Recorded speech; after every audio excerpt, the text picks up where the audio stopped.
अस्सलाम वालेकुम dear students, क्या हाल है। उम्मीद है आप सब ठीक होंगे। आज हम अपना अगला टेंस पढ़ेंगे जी।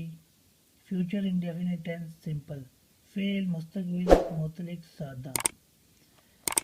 ये ऐसा टेंस होता है जिसमें मुस्तकबिल यानी आने वाले वक्त के बारे में बात की जाती है। इस टेंस की उर्दू में पहचान क्या होगी कि इसके उर्दू के जुमलों में आएगा जी गा, गी, गे वगैरह। ठीक है जी। जैसे कि मैं आपको कोई मिसाल दूं कि सलमा कल आएगी, मैं कल लाहौर जाऊंगा। ठीक है जी। जो काम आने वाले ज़माने में होना है तो इसमें सिंपल, बहुत आसान, सिर्फ एक लफ्ज़ का आपने इजाफा करना है। आपने करना क्या है कि इस जुमले में आपने विल और शैल का इस्तेमाल करना है वर्ब की फर्स्ट फॉर्म के साथ। ठीक है। स्ट्रक्चर में भी आपको नज़र आ रहा होगा, सब्जेक्ट प्लस विल या शैल plus first form of verb ये लगेगी, और उसके बाद क्या लगेगा जी, मफूल यानी कि ऑब्जेक्ट।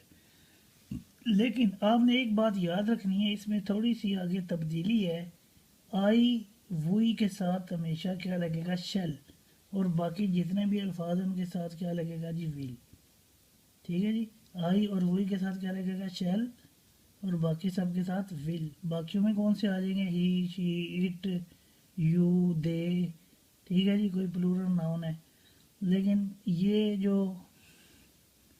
प्रिंसिपल है या असूल है, एक सूरत में चेंज हो जाएगा जब कोई बात जोर देकर कही जाए ना, जोर देकर यानी लाजमी जिसमें आ जाए, तो ये क्या होगा, कानून उल्टा हो जाएगा। आई के साथ और वही के साथ भी क्या लग जाएगा, विल। इसकी मैं आपको मिसाल देखता हूँ जो मैंने लिखी भी हुई है। देखें, गौर करें ज़रा। आई शैल राइट अ लेटर, मैं हाथ लिखूंगा। अगर यही जुमला अगर हो जाए, मैं ख़त ज़रूर लिखूंगा, इसमें ज़रूर आ गया है यानी लाजमी हो गई है, पाबंदी हो गई है, तो शैल की जगह क्या हो गया जी, आई के साथ ही विल लग गए। ये थोड़ी सी इसमें है कॉम्प्लिकेशन, लेकिन फिर भी आपको ये याद रखनी पड़ेगी। ठीक है, इसको भूलना नहीं है। चलें जी, मैं अगले जुमलों की तरफ आता हूँ। जुमले हमारे वही हैं जो स्टार्ट से हमारे चल रहे हैं। ठीक है जी। देखते हैं, हम खत लिखेंगे, वही शैल राइट अ लेटर। शैल का यूज़ हुआ है। ठीक है जी। क्यों हुआ है, क्योंकि आई और वो के साथ लगना ही शैल है। इसमें कोई ज़ोर दे के बात नहीं बताएगी, ये सादा जुमला है। आगे देखते हैं जी। वो खत लिखेगा, he will write a letter. ठीक है जी।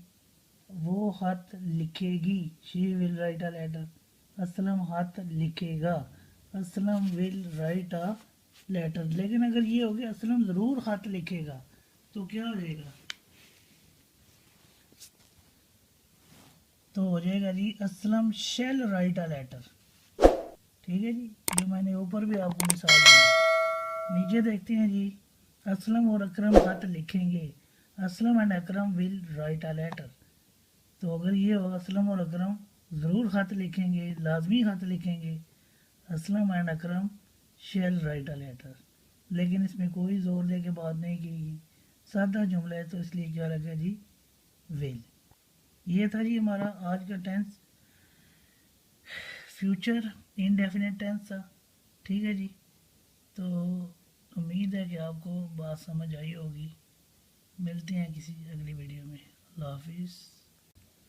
अस्सलाम वालेकुम डियर स्टूडेंट्स, क्या हाल हैं। उम्मीद है आप सब अल्लाह के हुक्म से ठीक होंगे। चलें शुरू करते हैं अपने टेंस को। फ्यूचर इंडेफिनिट टेंस है और इसकी नेगेटिव फॉर्म है। इसमें जितनी आसानी है वो किसी भी टेंस में नहीं है। ये आप गौर करें। सिर्फ क्या करना है, विल नॉट और शैल नॉट, नॉट का लफ्ज़ सिर्फ आपने लगाना है, इसका इजाफा होगा। बाकी आप जुमले की तरतीब भी देख लें, उसी तरह रहेगी, और जुमले में कोई तब्दीली भी नहीं होगी। जो मैंने पिछली सेंटेंस में बात की थी कि किसी जुमले में अगर ज़ोर दिया जाएगा तो उसकी तरतीब विल और शैल की तब्दील हो सकती है। अदरवाइज़ वो बिल्कुल सेम आई और वही के साथ हमेशा शैल लगेगा और बाकियों के साथ विल। इधर मैंने जितने जुमले लिखे हैं ये सादा जुमले हैं, इनमें कोई ऐसी बात नहीं है जिनमें कोई ज़ोर दिया गया हो। तो हमारा जो पीछे ही असूल चल रहा है वो उसी को हम फॉलो करेंगे। सिर्फ इसमें हमने कोई किया गया है जी कि हमारे शैल या विल के साथ नॉट का इजाफा है। चलें जी जुमलों को ज़रा देखिए। मैं हाथ नहीं लिखूँगा, I shall not write a letter, हम हाथ नहीं लिखेंगे। We shall not write a letter, वो हाथ नहीं लिखेगा। He will not write a letter, वो हाथ नहीं लिखेगी। She will not write a letter, Aslam हाथ नहीं लिखेगा। Aslam will not write a letter, Aslam और अकरम हाथ नहीं लिखेंगे। Aslam and Akram will not write a letter. चलें जी मैं इसको ज़रा रिपीट करने लगा हूँ। असलम और अकरम ज़रूर हाथ नहीं लिखेंगे। Aslam and Akram shall not write a letter. सिर्फ आपकी दोहराई के लिए मैंने रिपीट किया है, वरना ये सादा ही जुमला है। चलें जी मिलते हैं किसी अगली वीडियो में। अल्लाह हाफिज़।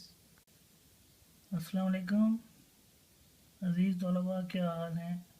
उम्मीद है आप सब ठीक होंगे। चलो जी हमें अपने पिछले लेसन को कंटिन्यू करते हैं। हमारा टेंस है फ्यूचर इंडेफिनिट टेंस इंटेरोगेटिव, यानी कि फ़ेल मुस्तकबिल मुतलिक सवालिया। जिस तरह हमने नेगेटिव बनाने में नॉट का इजाफा किया था, तो इधर इंटेरोगेटिव सवालिया बनाने में हमने करना क्या है, तरतीब जुमले की वही रहेगी।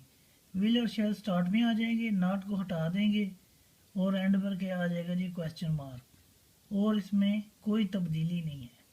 चलें जी जुमलों को आप ज़रा गौर से देखें।